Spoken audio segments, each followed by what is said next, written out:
Hi! Today I'm here to talk to you about all of the books I read in the month of September, and as I've mentioned before, month of September I participated in Orilium readathon, which is magical readathon hosted by G.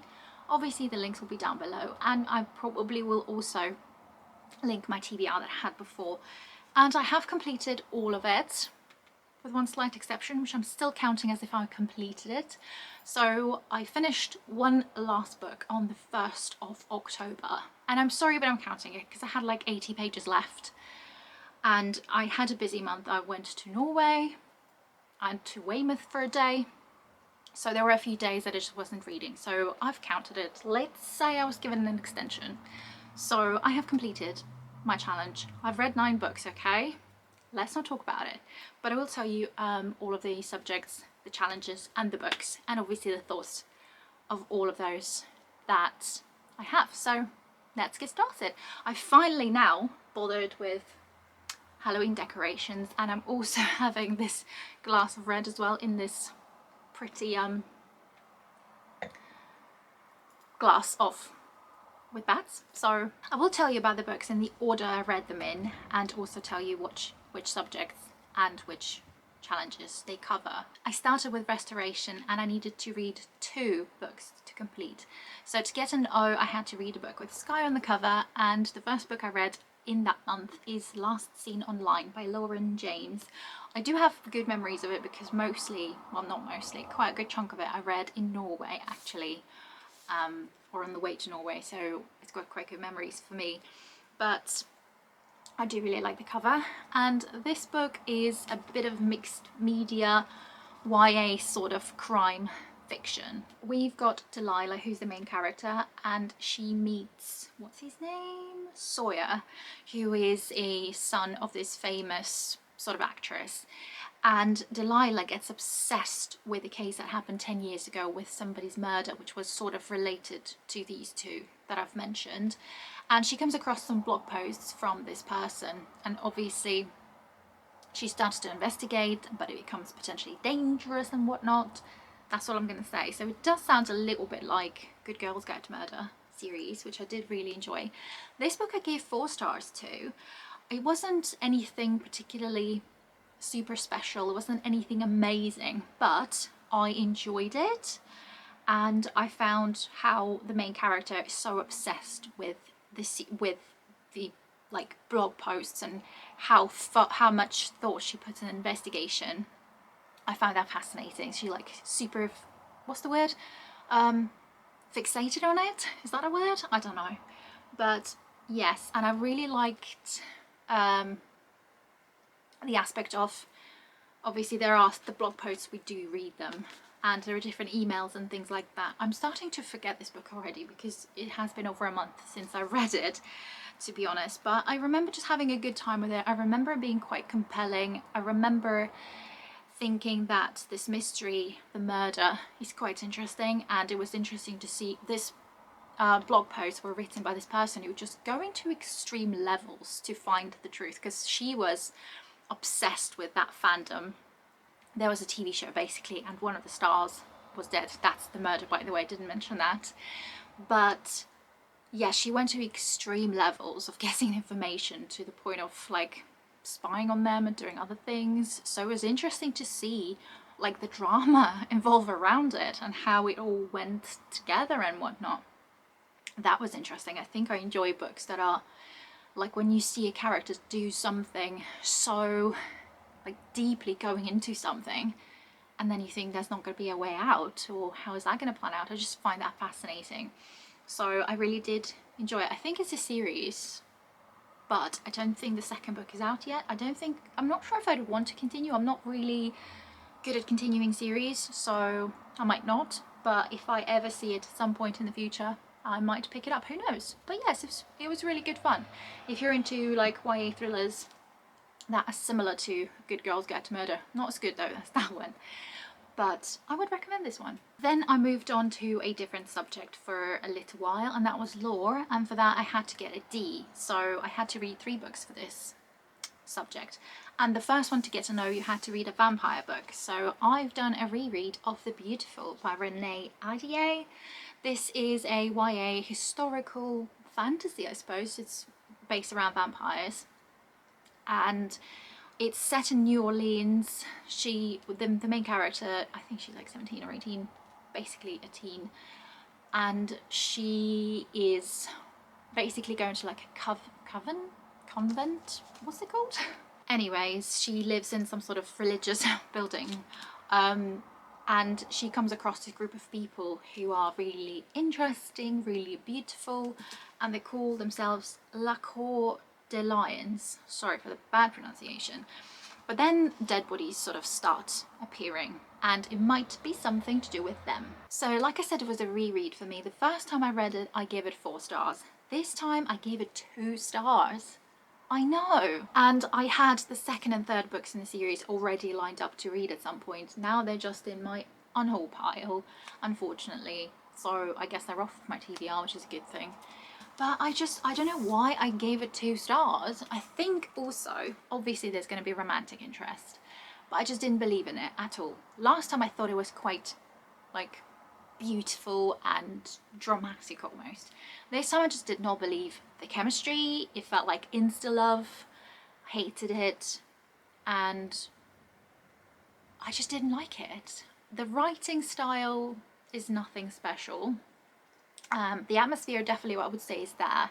So I did like the atmosphere, and it did feel quite historical as well, although the dialogue maybe not so historical. I read reviews where people say it doesn't feel like a back in the past sort of book. I just didn't find the plot all that intriguing either. So the only things I did like about it is the atmosphere, the little mention of the vampires, even though for a vampire book, I don't think they're actually mentioned all that much in here.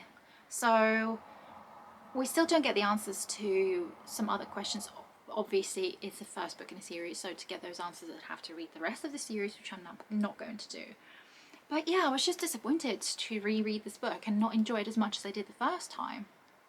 I don't quite know what it is, whether my tastes have changed or I've read it at a different time, but I just remember reading it and thinking, oh, I'm really enjoying it. But I think, like I said, I thought chemistry between the 2 main characters was much better before. But in this one, I just didn't feel it. I did like one female character. I can't remember her name. Ophelia, I think, or something like that. She was quite cool. And I like the friendship between our main character. I didn't tell you her name, did I? Celine. I like the friendship between her and another girl as well. That was quite sweet. But yeah, that's it. I didn't like anything else. The plot was like almost non-existent, as I'm tempted to say even. And I did find the chemistry just not existent at all. So yeah, 2 stars. Then I moved to Inscription, and for that I only had to read 1 book to get an O. I had to read a book that has all the titles of my first name, and for me that was What You're Looking For Is in the Library by Michiko Aoyama. I really do like this cover, and it is translated from Japanese, and it was a 5-star for me. It wasn't like mind-blowing 5-star, it was more of a calmer, sort of quiet 5-star, if that makes sense. Just reading this book made me feel like a comfort blanket, you know what I mean? It felt so warm and so cozy. I was smiling all the way reading this book. It was so cute and wholesome. I do need to tell you what it's about. It's basically like different 4 or 5 short stories, and all of them are obviously set in the library. It follows different characters, but they sort of then come across each other, and it's sort of related, so you can see, but it's all set in the same library.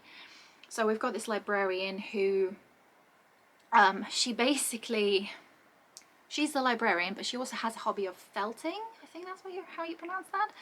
And so every character who goes to the library to get a book on a specific topic that they're either interested in, or they've got projects that needs to be done, or something else that they go there for, she would obviously give them a list of books that she recommends, and then randomly she'd give them 1 book that she thinks they need, as in after having a brief chat with them, she then would give that book and a little object as well.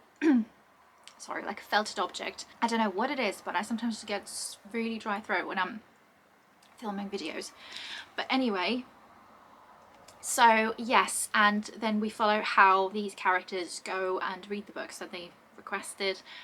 And then for one reason or another, they're also intrigued by the book that she's given them, because most of the time it just seems completely random and they think, why did she give me this one? But they start reading it, and how then they see the book and how they sort of relate it to their current life, how sometimes it might help them make decisions or make choices or get over something or have a different opinion on it. And the little object that she would give them as well, how they were sort of tied up to the book and their situation. It was so fascinating to read about. I love that aspect. So I just thought the book was so wholesome and beautiful, and obviously the power of books as well. It talks a lot about love of books and how sometimes you just need the right book at the right time. It was beautiful. It was absolutely brilliant. I really enjoyed it. Like I said, it just felt like a nice, warm, cozy blanket of a book, and I just had a good time with it. So I would definitely highly recommend it. Then again, I moved to a new subject, and I believe that was conjuration. So I had to read 2 books, and the first one, To Get to Know, I had to read a book with bats on the cover. And I will show you the cover from here, so hopefully you can see. But it is the first book in the Fade Island mystery series, and it's called Mad Hats and Trouble. So you can see there are bats on the cover because this one is like the first book cover, the cover of the first book, and I've got the full series. And I gave this one 4 stars. It kind of surprised me. So in this book we follow our main character, who is basically, she received a letter from somebody to say that her relative basically passed her a newspaper that he's founded in this island, Fade Island, and now she inherited it. So she goes there to see what it's all about, and her uncle was murdered, or not uncle, I don't know who he is, but basically it turns out that there was a murder, but then there's also another murder happening. So there's a police officer involved. There's a little bit of chemistry between her and the police officer as well. So it's a bit of a murder mystery, a bit of a sort of witchy book, because I forgot to mention the main character is a witch, by the way. And there's a really sassy cat, Familiar, which I absolutely loved. I just thought the whole book was so funny, so light-hearted. There were quite a few moments that I just laughed out loud. I love the main character. I love how she sort of, we get to see as she's speaking to us. And I just loved it. There are quite a few funny scenes that I read about. The chemistry between her and the police officer is very slow burn, I would say, if even that's there at all. And I love the actual island setting. For some reason, just thinking about it makes it, I feel like, quite atmospheric as well. And I think it's a made-up island anyway, but it's so like tiny and small community again. There's witches involved. Like I said, there's murder, there's humour, and I loved the main character. She's so like sassy and confident. She just doesn't care about what people think of her. And like I said, the relationship between her and the Familiar is amazing. Even the police officer is actually quite nice. Quite a nice bloke, I would say. Now I'm currently reading the second book, but I read it every now and then. They're quite short, like 200 pages each. So I'm having a good time reading that one as well. But like I said, I just read it every now and then. But this really did take me by surprise, and I gave it 4 stars. So if you're looking for something light-hearted, witchy, set on an island, I would definitely recommend this one. Then I came back to law, and I had to read the next book, obviously, as you had to read them in order. So to get to Q, I had to read a translated book, and I read The Kamigawa Food Detectives by Kisashi Hashiwai. I'm so sorry for the pronunciation. This is another, obviously, Japanese book, and in this one, the premise is basically that there's a daughter and her father who have this cafe or a restaurant, and it does, like, it's sort of normal business as usual, but they do have this sort of detective agency on the side as well, where people would go there, tell them about a dish that they've tasted before, and they just want them to recreate it to like unlock the memory or something along those lines. And it's again like split into different short stories, but obviously I think it's short stories. Yeah. At first, like for the first half, I thought it was like a 3-star book, but for some reason later on, I just got a little bit more into it. I started to enjoy it a little bit more. So in the end, I gave it 4 stars rather than what I thought would be a 3-star book. And in the end, I did end up really enjoying it. So I've got warm feelings towards this book now, and it's quite a short one though, to be fair, as well. So there's nothing really that special about it. I don't really have any thoughts. And I thought it was a little bit like surface level, because yes, they unlock these memories.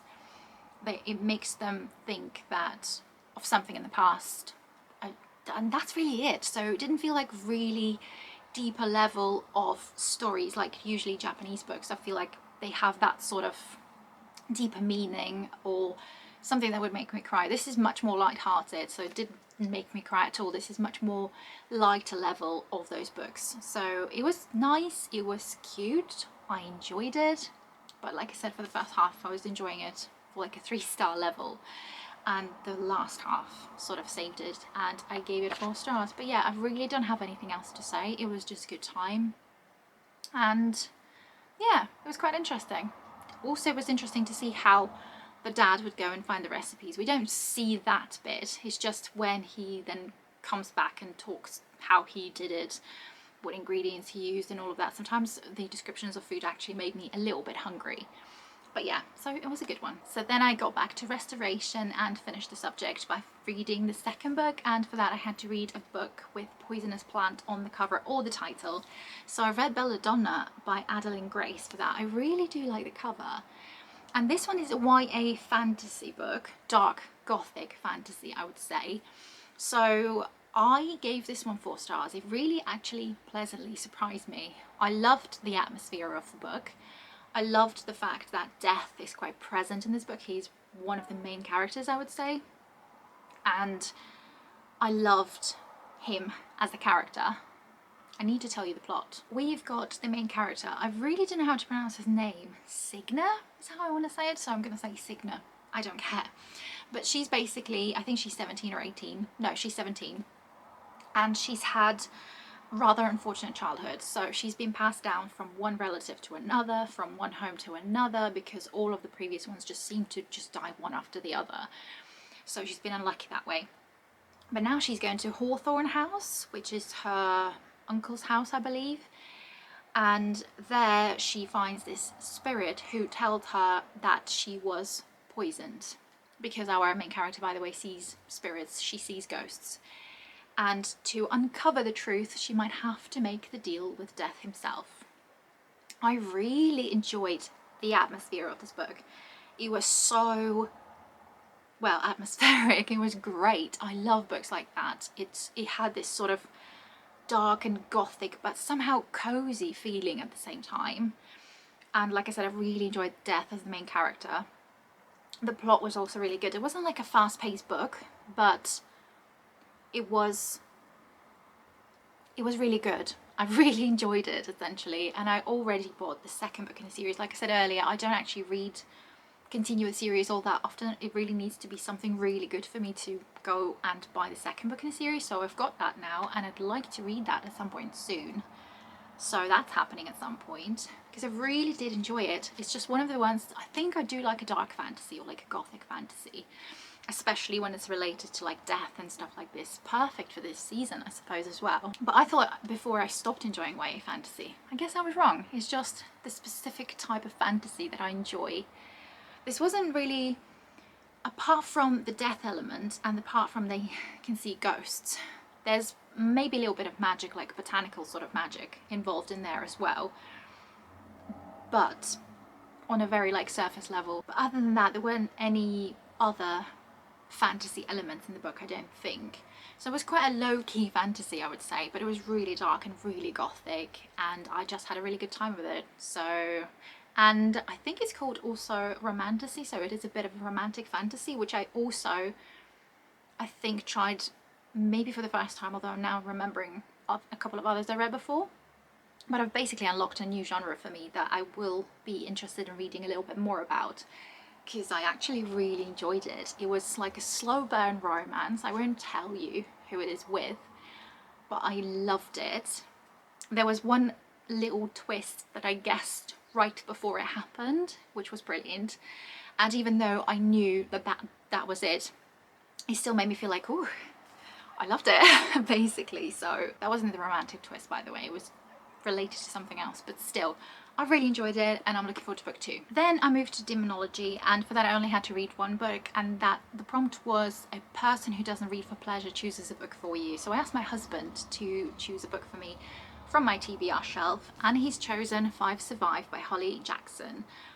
I've read all of the books she's written so far now, and this one pleasantly surprised me actually. I gave it 4 stars. Considering I really enjoyed the trilogy, Good Girl's Guide to Murder trilogy, and really kind of didn't like the reappearance of Rachel Price. I think I did talk about it on one of my previous videos.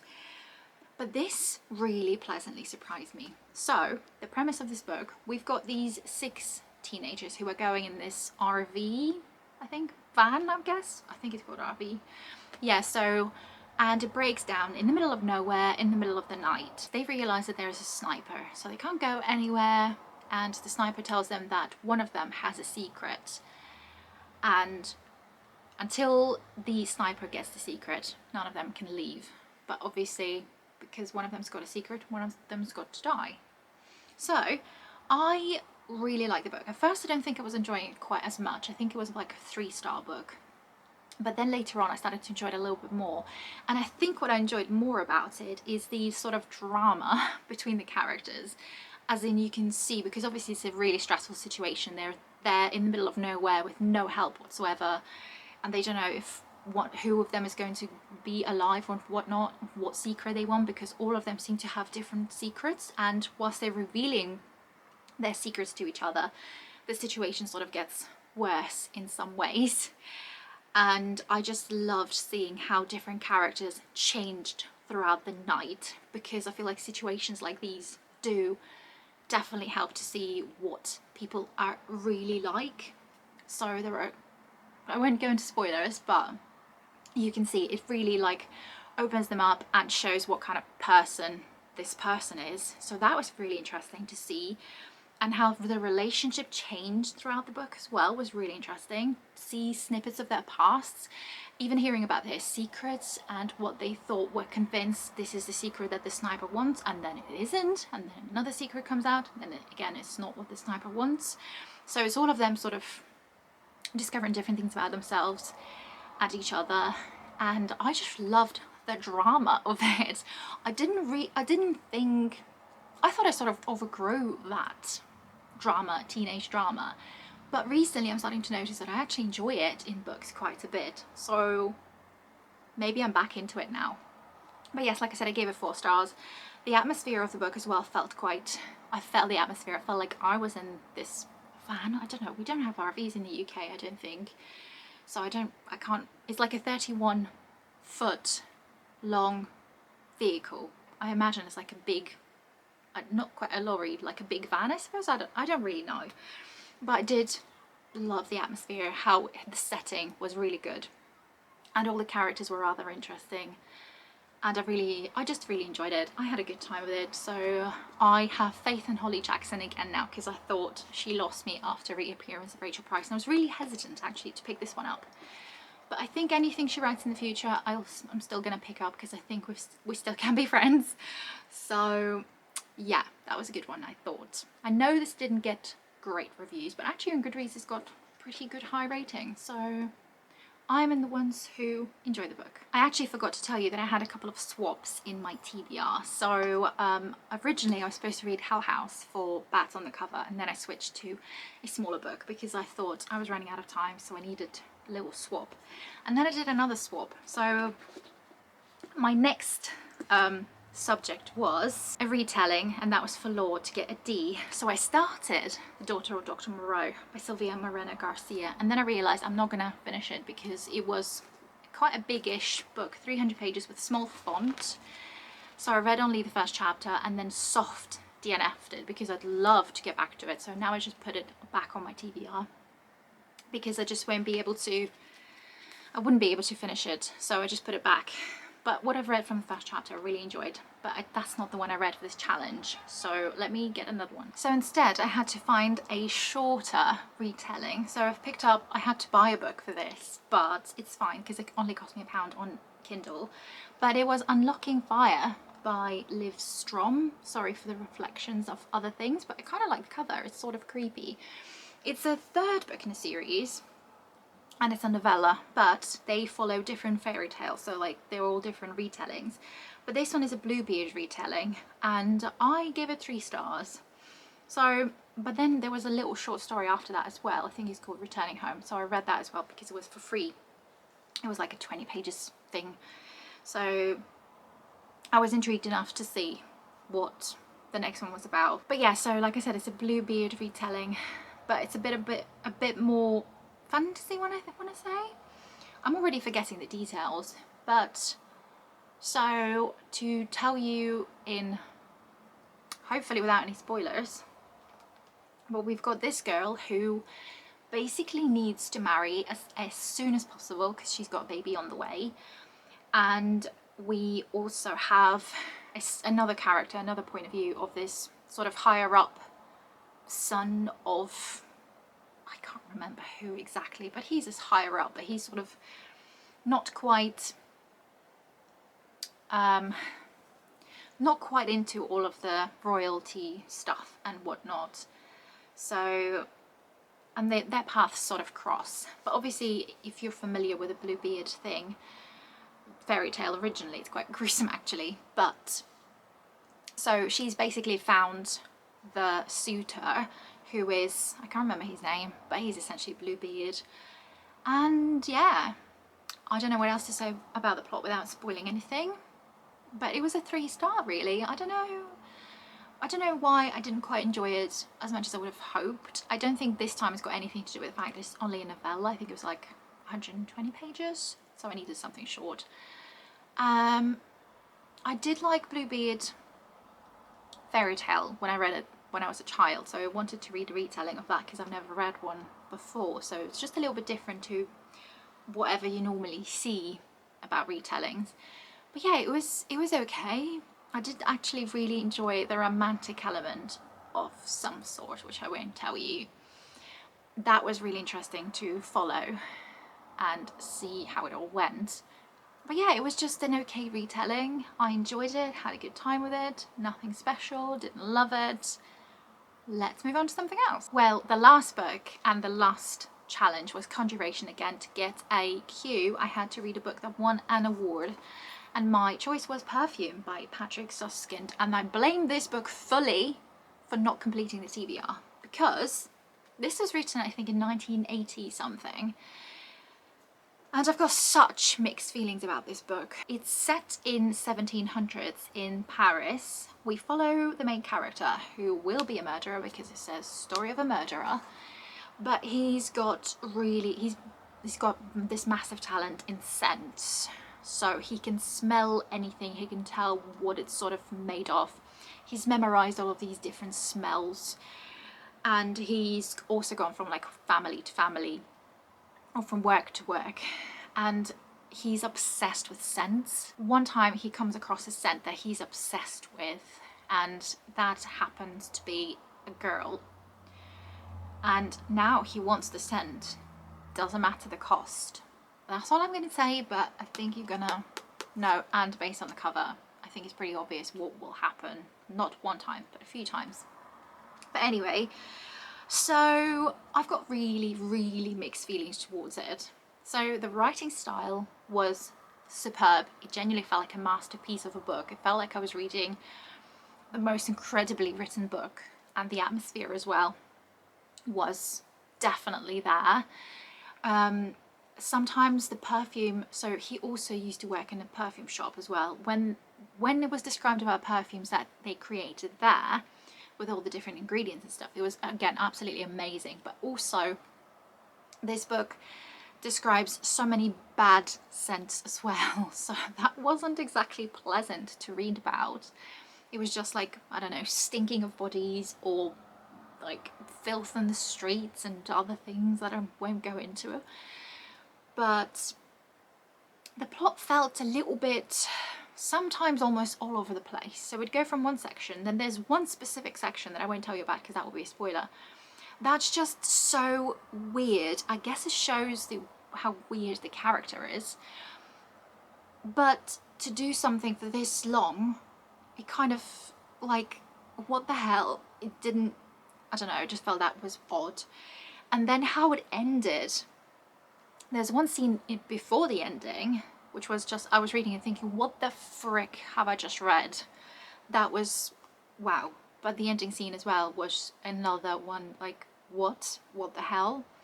So I've got really mixed feelings towards it. And at first I really didn't know how to rate it. So I think in the end I gave it 3 stars, even though realistically, I don't know. It's something between 2 and 4, which is, I guess, makes sense to give it a 3 rating. But it was such a bizarre book. I've never read anything quite like this before.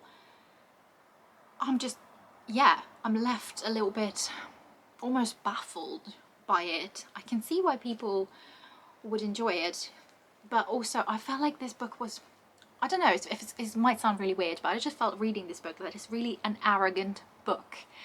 So it's like, I don't know what it is, but the way it's speaking to you as the reader, or the way it's describing things, for some reason just made me feel like the book is so superb, it knows its value, and we're reading it like, I don't know, peasants. It might be just completely my interpretation, and I'm probably completely wrong, but it's just how it felt to me.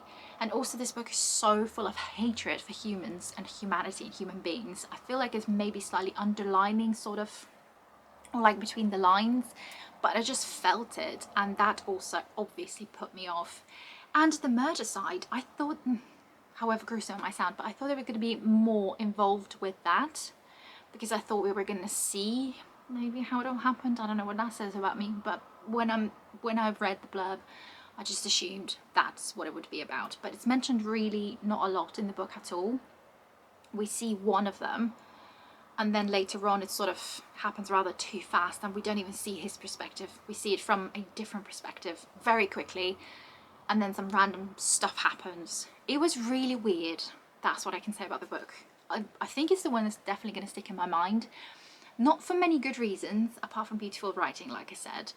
But it was a bizarre book. I'm glad I read it, because I have been thinking about reading it for quite a while. So now it's out of my face, out of my mind, and I'm done with it. But it was a bizarre one. So yeah, these are all of the books I read in the month of September. Let me know in the comments if you participated in the readathon and what books you read. What was your favourite of the month? Let me think of my favourite. Actually, it was What You're Looking For Is in the Library, because that's the one I gave 5 stars to.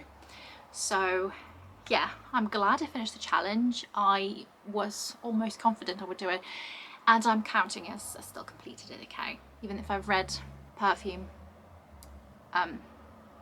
then the day after the readathon finished, just because it was so, for all of the reasons I've just described about this book, that's why it's taking me a little bit longer. Because I remember reading almost like at 11:30 on the 30th of September thinking, I can't do this anymore, and I just needed a break from it. So I just took the decision, made the decision of reading it the next day. Otherwise I would have hated reading it, forcing myself to read it on that day. Absolutely would have hated it. So yeah, there is that. So yeah, I hope you enjoyed this video. If you did, please like and subscribe if you haven't already, and I will see you in the next video. Thank you for watching. Bye.